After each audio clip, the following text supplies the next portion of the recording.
Well, yeah, it's the return of Tank Top Tuesday. Yes, it's too cold for this. I want a sweatshirt. Oh, come on. You do not get to dole out punishments. Yesterday was my fault, but it happens. It's not Drinker's fault. See, Drinker is the boom mic operator, cameraman, runs the sets and everything. That's Canadian Bear, the studio audience. And you know Pika. He's my executive producer. He writes the copious amounts of show notes that me, the talent, I simply read. And the show, it's pre-recorded before a live studio audience of my stuffed animals from our Boston studios, which is down the street from the corner. You've come back. Or maybe it's your first time. If it's your first time, I'll be gentle.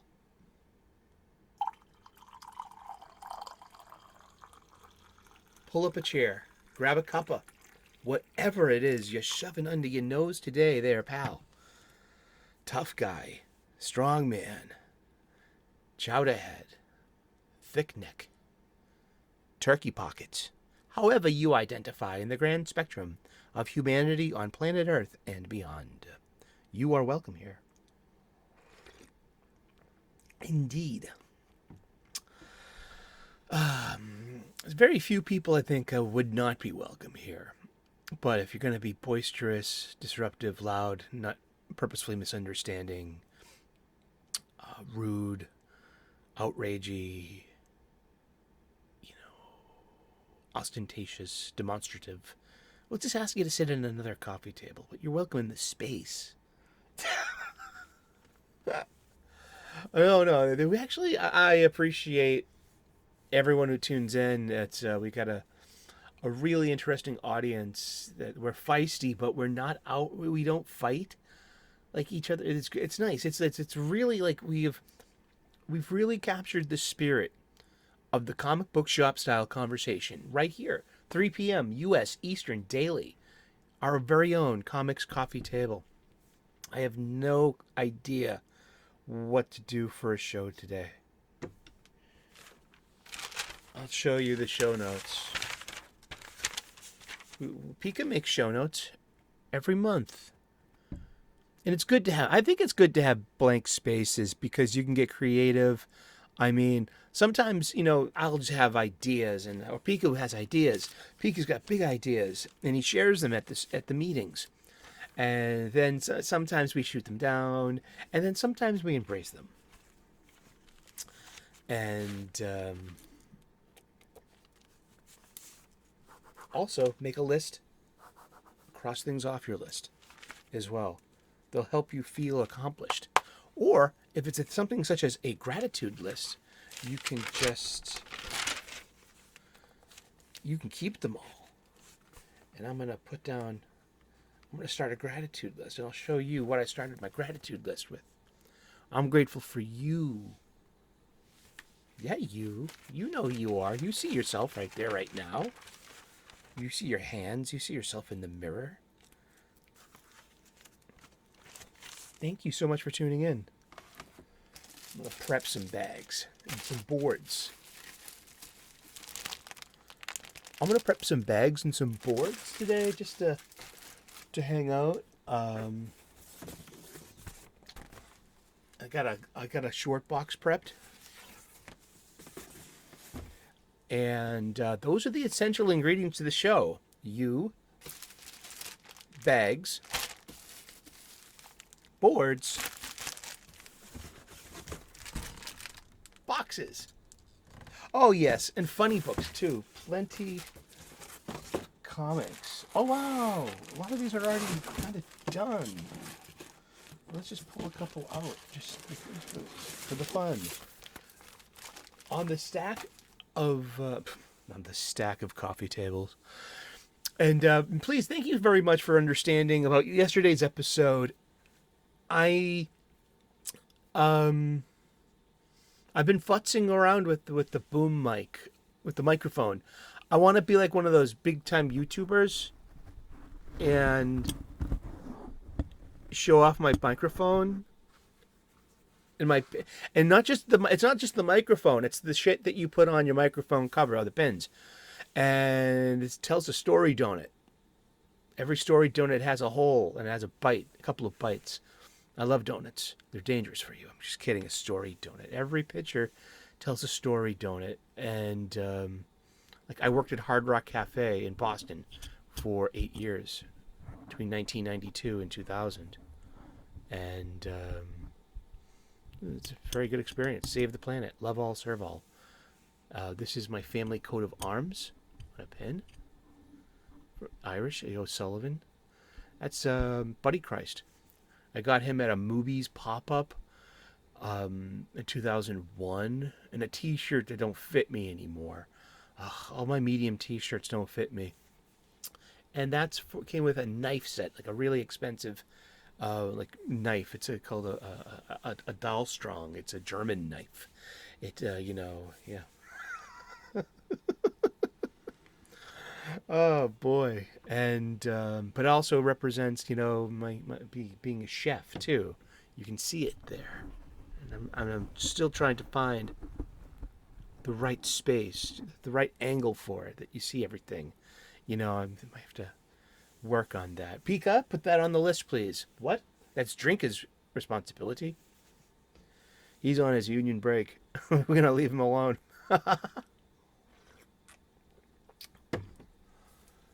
On our coffee table, we'd always have a stack of books.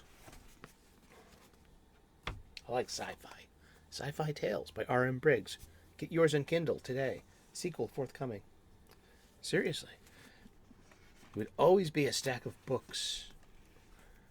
It would be a stack of movies. A stack of music. A stack of video games. On this coffee table that we all hang out at. Usually an overfilling ashtray. Several cups of some kind of half-finished beverage. Always use a coaster at my coffee table. At our coffee table. We use coasters here. Get your feet off the table, please. No dirty shoes, no stocking feet, and none of your... I was going to say something my grandpa said. Oh, it wasn't meant to be. I don't think it was meant to be racist, but it was like, here it comes, trigger warnings, like, what are you, some kind of dirty tinker? Put some shoes on, you walking around barefoot. A tinker was a derogatory term for the Romani, who, who have always been an interesting presence on the island of the Isle of Erie. I guess their history goes way back.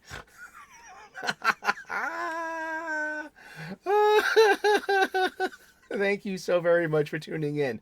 At the coffee table as well, there would always be a stack of comic books. There's one crisis that's not in my crisis long box. We haven't talked about the crisis long box in a while because we were saving it, you guessed it, for the end game. It's my favorite.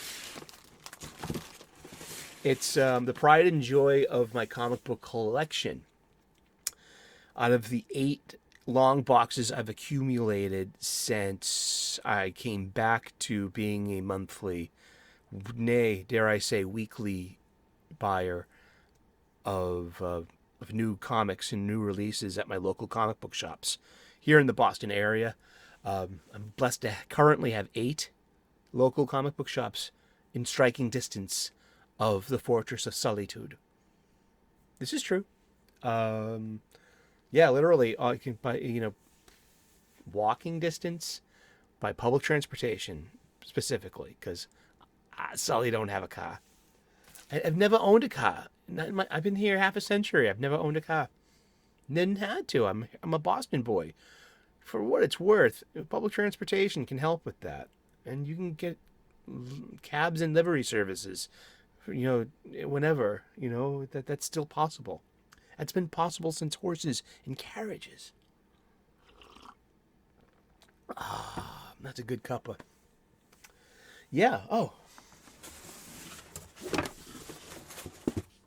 Well, one thing about the show, too, besides being the coffee table we all hang out at, I like to take a minute to remind, especially new viewers, about the power of your local comic book shop, your LCS.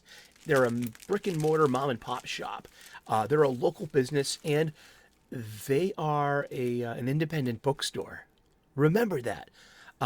It's in the days of big box stores killing,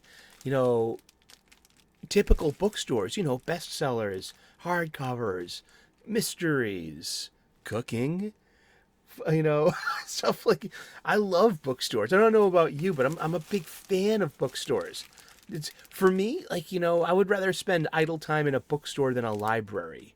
I don't know why. They're kind of, at least at a library, you could take off your coat, you could sit down, but, maybe it's the whole silence thing. Who knows? But they're a lot alike in a way. Shelves and shelves and shelves of books to peruse. Peruse actually literally means to inspect something deeply and greatly. I think we have the modern connotation of peruse is an error. We have the feeling that peruse means to just go through like the books on the shelf. No, peruse literally means to read every letter of every sentence. No, not pursue. How do you peruse? Peruse. He has spent countless hours in libraries perusing the art, history books, and catalogs. Read, typically in a thorough or careful way. It's a verb. It's formal. Wear a tie. Ladies, make sure that your shoes match your bag this time. I know what's going on with the ladies. I do. Seriously, I'm a cosplayer, and I knew I was stepping into it this past summer. Actually, it was last summer. It was at 2022 Fan Expo, and I went my full-on Captain America cosplay. And for that, I hadn't worn these boots since 2015, and I've got some really shiny cherry Doc Martens, that come up over your ankle. They look great, and it really ties it together. Like, oh wow, red boots. I'd love to actually have maybe like some patent leather, like calf high boots with the flaring on the top, just like Cap does in the comic book. That would, for me, to have some like really good comic style gloves, and the boots. I think that would go a long way. That would be, I have this great foundation for it. But so yeah, I think I need better boots because the boots that I have kill my feet. I'm blessed that if you can see the shield, that's actually a JanSport clamshell backpack that I put flip-flops in there like my mom and my aunties did, because when their feet get tired of their shoes later at the wedding, they're just gonna want to walk back to their car. Yeah, shit like that. Chicks are smart. I tell you that. Geez, man, you come here for the real deal. You come here for the truth. So yeah, I make a big deal about my local comic book shop, my LCS. Some people don't have one, and if you don't, you could be your own mailbox away from having an LCS. Really, your own mailbox. You can contact Yule Carter at Fantastic Comics. Seriously, of Berkeley, California. His deets are in the description. Right after the introduction, you'll see how to get in contact with Fantastic Comics. And I'm spoiled. I'm blessed and spoiled to have 8 different local comic book shops in striking distance of the Fortress of Solitude. And as I was saying about bookstores, comic book shops are independent bookstores, and they're the last of a dying American breed. Seriously, I love bookstores. And it's part of the reason I love comic book stores, and I love the sense of community, and I love talking to the staff and other buyers, and it's very fulfilling for me in our hobby. So I've made the commitment to buy my supplies there, like something like $6.99 for 100 polypropylene snugs.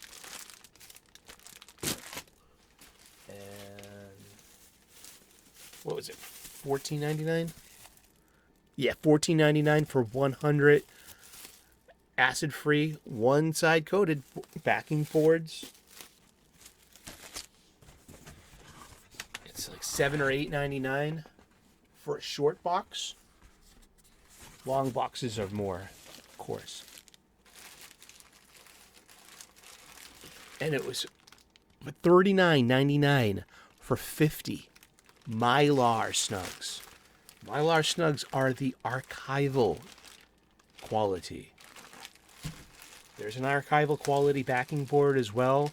Slabbing them would be archival quality, if that's what you're interested in. And here we go. We're going to have an example of why we're doing our show and what we're doing with the show. This is the show. This is what's been the show all year. We've been bagging, boarding, boxing, rebagging, reboarding, and reboxing about 20 years worth of Wednesdays. Then I came back to comic books, and basically in the summer of 2001 with Grant Morrison's New X-Men and Judd Winnick's Green Lantern. And it's been Wednesdays ever since for the past, 22 years and counting again. And that was just coming back from that specific break. And it's pretty much the first break of my, I might have lost my childhood collection, growing up and moving out, but I didn't make the conscious break from comics until I had enough. And that was it was around, there was a big era around 93, 94, 95.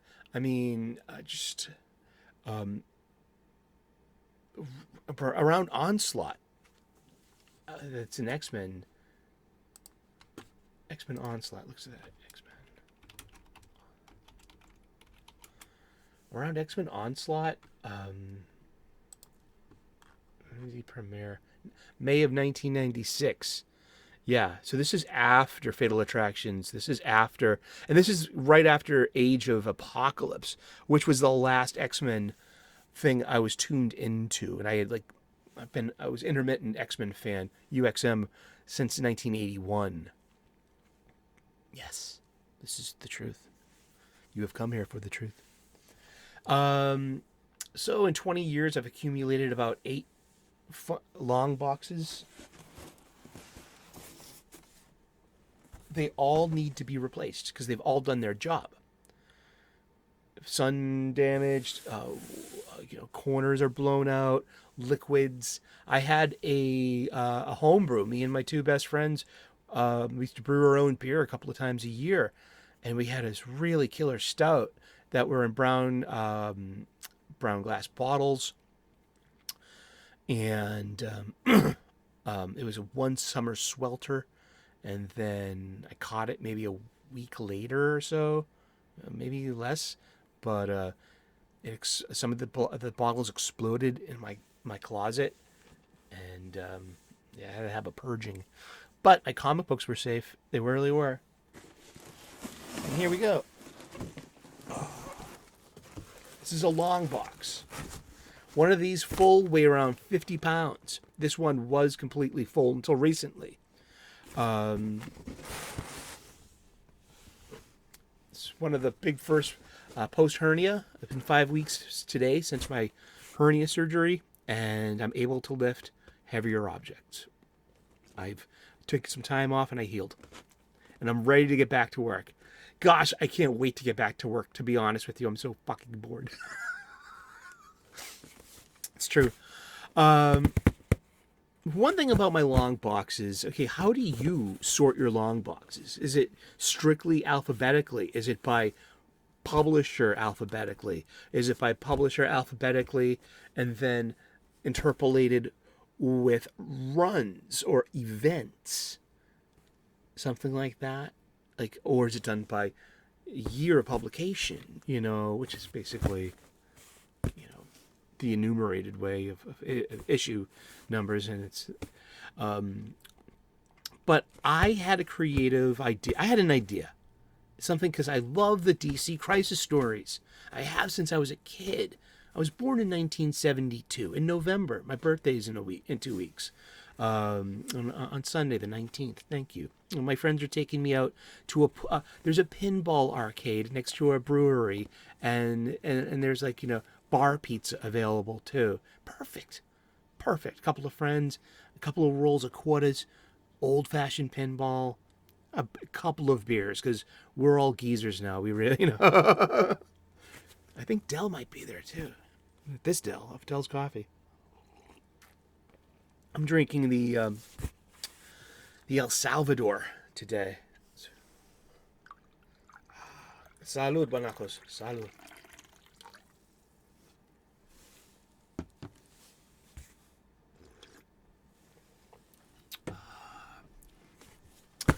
Back to action, as the Power Rangers said.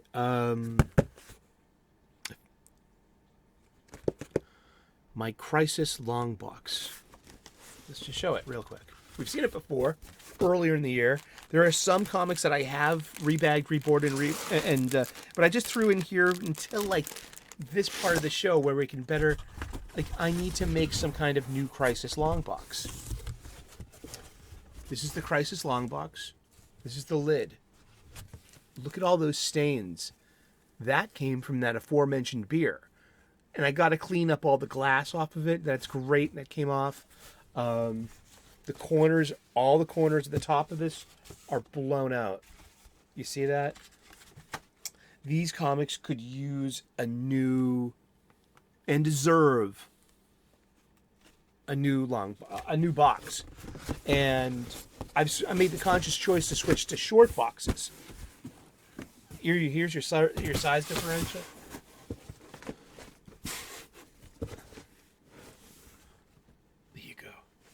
Feels good to lift something, and I'm taking it easy. I'm only lifting little stuff. It's not like you're at work and you have to, like, just do, and yeah. I'm very grateful for the opportunity to heal. Okay. My Crisis long box is a creative sort. It's done non-chronologically. It's done to tell my cut. It's my version. It's the Sully cut of the DC Crisis story. Now, Crisis isn't just one event story. Crisis is a concept now. It's an idea. It's an event, but it's not a singular event. It's more of a state of mind.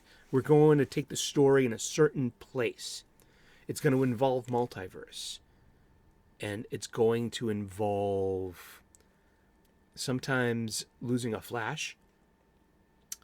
And it's going to involve some universe-changing consequence at the end, usually. And there have been big crises. There have been mini crises. There have been many crises. Crises first started... let's look that up real quick. Pika to the wiki! Okay.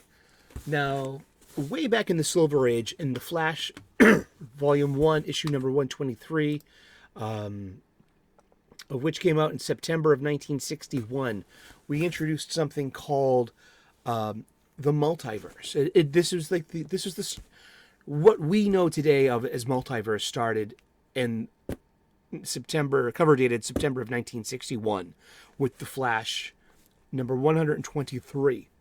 And that's when Barry Allen met what we know as the Golden Age Flash, Jay Garrick. Now, Jay Garrick exists. That means on a separate Earth. That meant that that entire host of heroes existed too, in their own time, in their own place, in their own team, on their own Earth.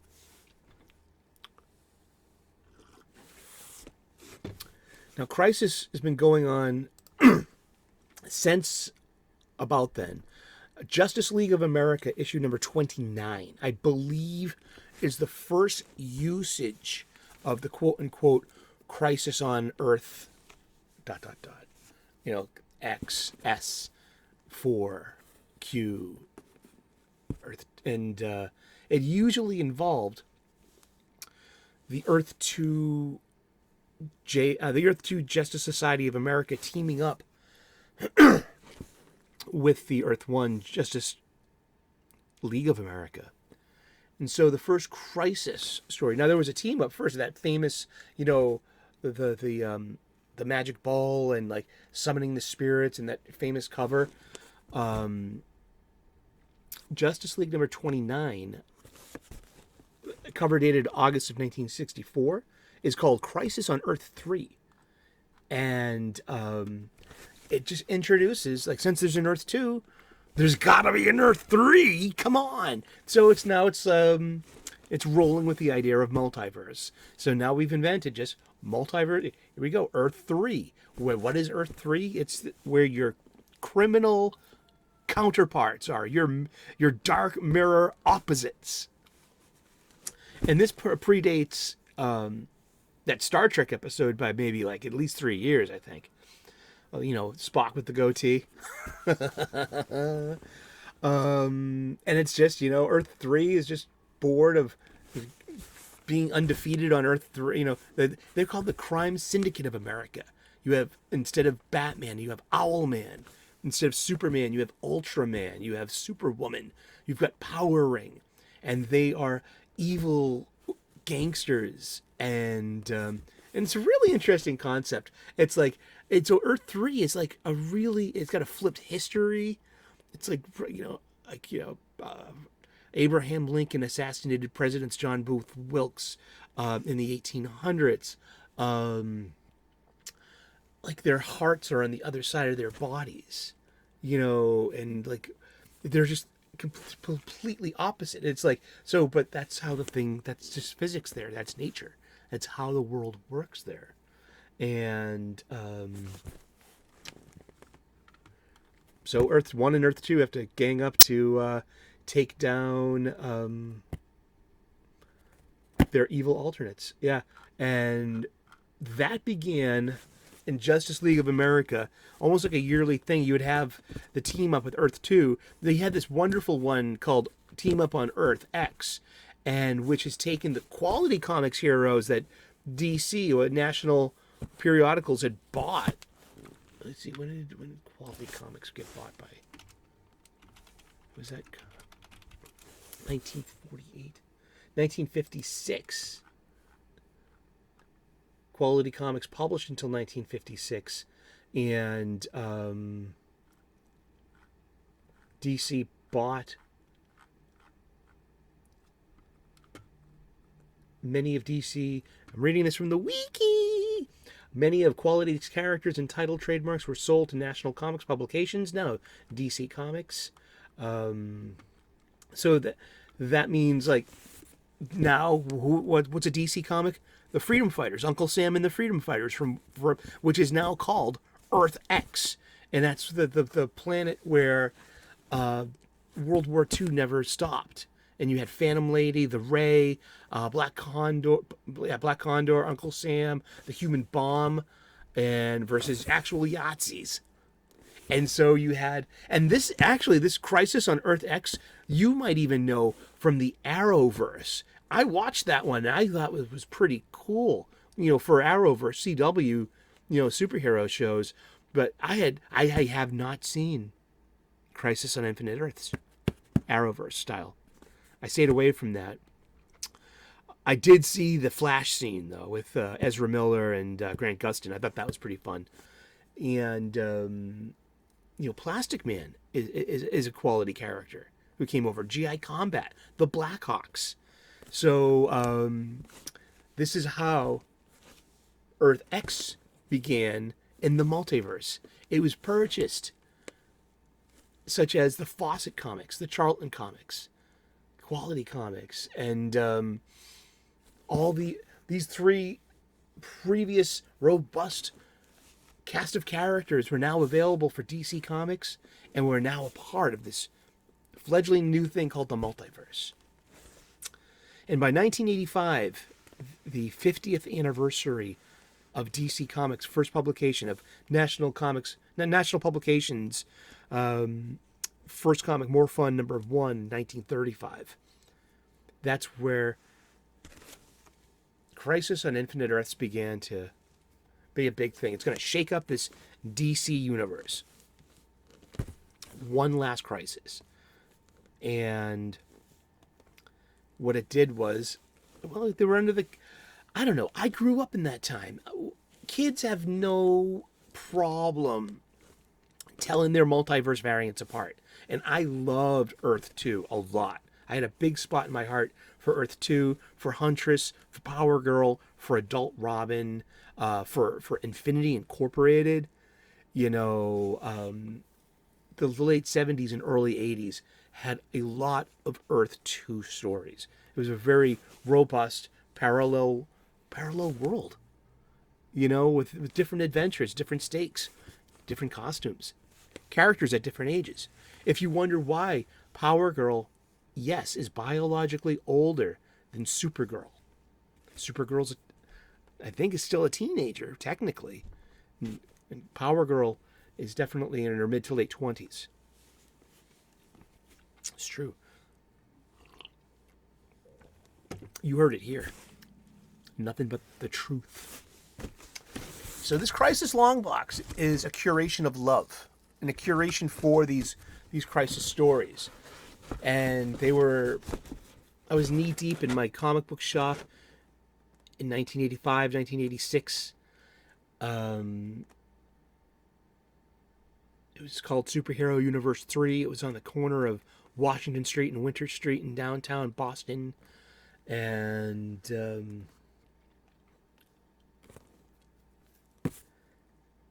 it was just part of the reason why I still love my local comic book shop today. It's been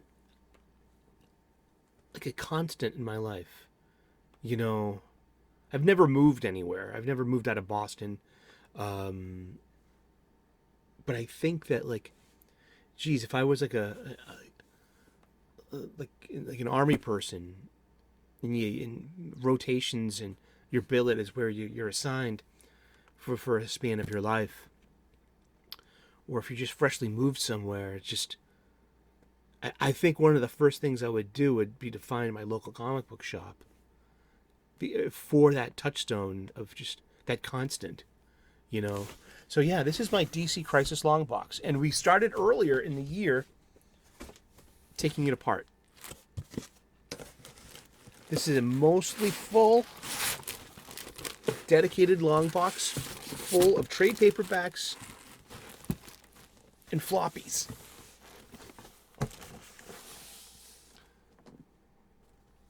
I've already removed all the Green Lantern from it, and the Flash, and what was at the end too with Bright. Because I was telling you that this is not by title. This is a curation of the DC Crisis story. So things that I consider to be part of that aren't even officially part of that I know have have an impact on this, or I think should be included, are part of it. Like, look at this. Like, Carlos Pacheco, God bless you. But Absolute Power, Superman, Batman, Jeff Loeb, Carlos Pacheco.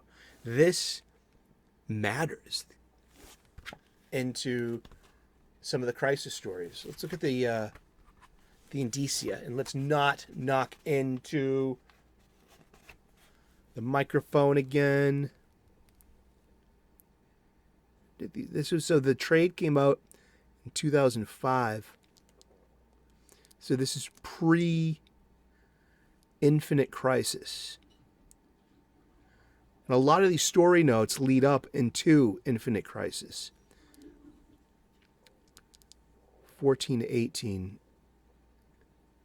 Superman, Batman. So World, even though it did not have the trade dress in the title, World's Finest.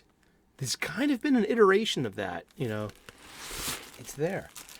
And hence why I've always needed boards. All this spine roll. Such as this. Teen Titans, The Future Is Now. Written by Jeff Johns. Art by Mike McKone. What happened to Mike McKone? Where is Mike McKone? This binding sucks, though. I mean, these pages are falling out. And, yeah, see, it's just like So I got to treat this thing with care. I wonder if there's a way to repair something like this. I wonder if there's a glue you could buy. I got to look that up. But like, it's just like, just very disappointed with that binding. How to fix a pop binding. These were originally published as teen. I like this. This listing of floppies: Teen Titans 15 to 23, and Titans Legion of Superheroes Special, 2004, 2005. Totally, I bought like I was, we had all those floppies. Lost in a move. 2005. I only had like a couple of boxes worth of stuff that was actually mine that I took with me. But this is about the Titans coming from the future. A future, an alternate future. That's a Tim Drake Batman. That's Connor Kent, Con-El, Superman. That's Cassie Sandsmark, Wonder Woman. That's Bart Allen, The Flash. That's Gar Logan, now Animal Man, pretty feral. And there's an Aqua Girl, and that's Raven. And they are the Justice League of the future. And they come back from their future to, because this is written by Jeff Johns, who's going to write Infinite Crisis. So lots of these like little, the little pieces, they had all these like Infinite Crisis had all these teeth and a cog in these DC comics for about 2 years leading up to it.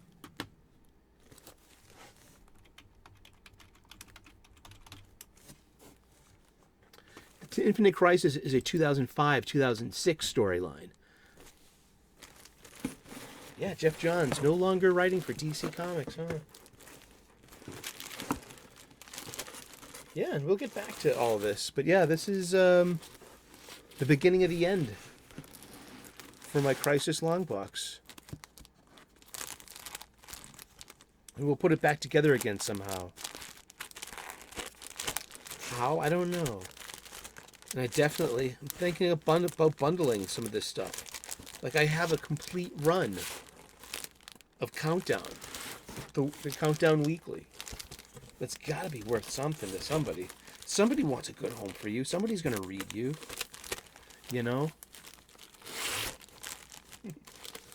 Awesome. Yeah, and some of there's at least half of these that look to be already bagged and board. Thank you so very much for tuning in today. It's Tank Top Tuesday. I was gonna go on an anti-rant. Maybe that's good. I'll do that later. Tomorrow is new release day.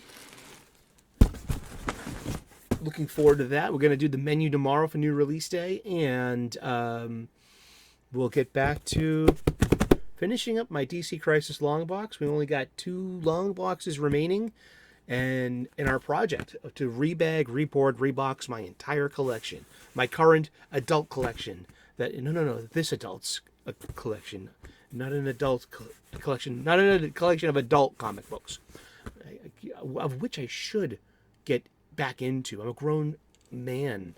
I mean, just a grown human. Erotic comics are fun. Some cherry Pop-Tart in my life. Little Milo Manara. Just kind of controversial.